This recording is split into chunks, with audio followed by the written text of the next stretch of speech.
All right, let's jump right in. Today, we're digging into a book that honestly feels more relevant now than when it was first written. I'm talking about Fareed Zakaria's The Post-American World. We're going to break it down through a business strategy lens to figure out what it really means for anyone trying to lead in today's, let's face it, pretty chaotic global market. So, here's our game plan. We'll kick things off with a new global reality Zakaria saw coming.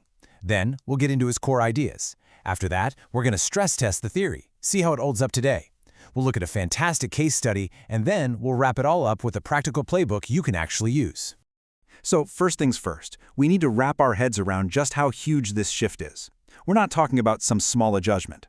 This is a fundamental change in how global power works, and it affects everything, every supply chain, every market, every single business plan. Now here's the big question I want you to chew on as we go through this. It's really the core challenge of the entire book. Is your organization built to dominate, to push its way through, or is it built to collaborate and adapt in a world that has a whole bunch of different power centers? Think about it. You know, what's so interesting is that Zakaria isn't one of those the sky is falling kind of guys.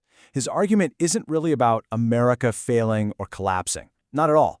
It's actually a story of success, the success of everyone else. He called it the rise of the rest. This idea that the rest of the world is simply catching up. Okay, so to really get a handle on this new reality, Zakaria gives us a few key concepts. These are the frameworks that really form the backbone of his whole argument. Let's break them down. So Zakaria basically says, look, we're living through the third great power shift in modern history. The first one? That was the rise of the West, kicking off way back in the 15th century. The second one was the rise of the US in the 20th century, which led to it becoming the world's only superpower. And the third? Well, we're right in the middle of it. And this right here gets to the absolute heart of the book. For the very first time in history, we're seeing real economic growth happening everywhere at the same time. We're talking Asia, South America, Africa. It's not just a China story. Just look at city skylines. The skyscrapers going up in Dubai or Shanghai, they make New York's skyline look almost historic. That's a perfect picture of the rise of the rest. And here's why that matters. It completely changes what power even means. You've got hard power, military force where the US is still on top, but then you have soft power, things like cultural influence, economic clout. And in that arena, power isn't a top-down pyramid anymore. It's spread out like a network. This is such an important distinction. Zakaria says the world isn't becoming anti-American, it's becoming post-American. These rising nations aren't trying to burn down the house. They just want a seat at the dining room table. They're grabbing onto things like capitalism and technology, but they're mixing it with their own cultures and their own politics. Okay, so that's the theory. But, a lot has happened since this book came out. So the big question is, how does it all hold up today? Let's give it a good hard look from a modern perspective. And when you really put it under the microscope, you see one huge strength and one pretty significant weakness. The strength is its grasp of the big underlying structural shifts. The weakness? A bit of an optimistic assumption that everyone would kind of start to look and act the same. Where Zakaria absolutely nailed it was in seeing that the 1990s, when the US was the lone wolf at the top, was a blip. It was a historical accident, not the new normal. His insight about asymmetric growth, the basic idea that emerging economies just naturally grow faster than developed ones, was so ahead of its time. But here's where the theory stumbled a bit. It's what we now call the convergence myth. The original idea was that as these other countries got richer, they'd naturally start to look more Western. But that's not what happened. You can't just airdrop a business model into a new country and expect it to work if the local laws and culture are totally different. The rest took the capital for sure, but they often left the Western norms behind. So what's the takeaway for today? It's this: we have to pivot our thinking. The post-American world isn't one big, flat, happy global market. It's actually way more fragmented. It looks more like a series of powerful, distinct regional blocks, each with its own set of rules.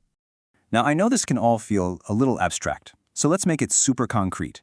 There's a perfect case study that shows this exact tension playing out in the real world. Let's talk about the tale of two giants, Unilever and Uber. I mean, just look at the contrast in their strategies. Unilever went in decentralized. They basically told their offices in India and Brazil, you're in charge, you're the powerhouse here. Uber, on the other hand, they went in with this very rigid, top-down, Silicon Valley knows best attitude, trying to force the same model to work everywhere. And the results? They're just staggering. Unilever didn't just try to sell soap to India. They created products for India, like those little single-use shampoo packets for rural villages. And it paid off. Today, more than half of Unilever's total revenue comes from emerging markets. They embraced the rise of the rest. Uber's story in places like China and Southeast Asia was the complete opposite. They tried to just bulldoze local rivals like Didi and Grab, but they totally missed the local realities, like how people pay for things. They ended up retreating after learning a very expensive lesson. And the lesson is right here. The rest now have their own money, their own tech, and a home field advantage you just can't buy your way past. Okay, so this is all great, but how do we actually turn this analysis into something we can use on a Monday morning? Let's build a practical 4-step playbook for leading in this new world. Here are 4 things to do right now. First, audit your leadership team for its Western bias. Be honest. Second, stop thinking about standardization and start thinking about local relevance. Third, start hedging your geopolitical risks. Think just in case, not just in time supply chains. And fourth, invest in your company's own soft power.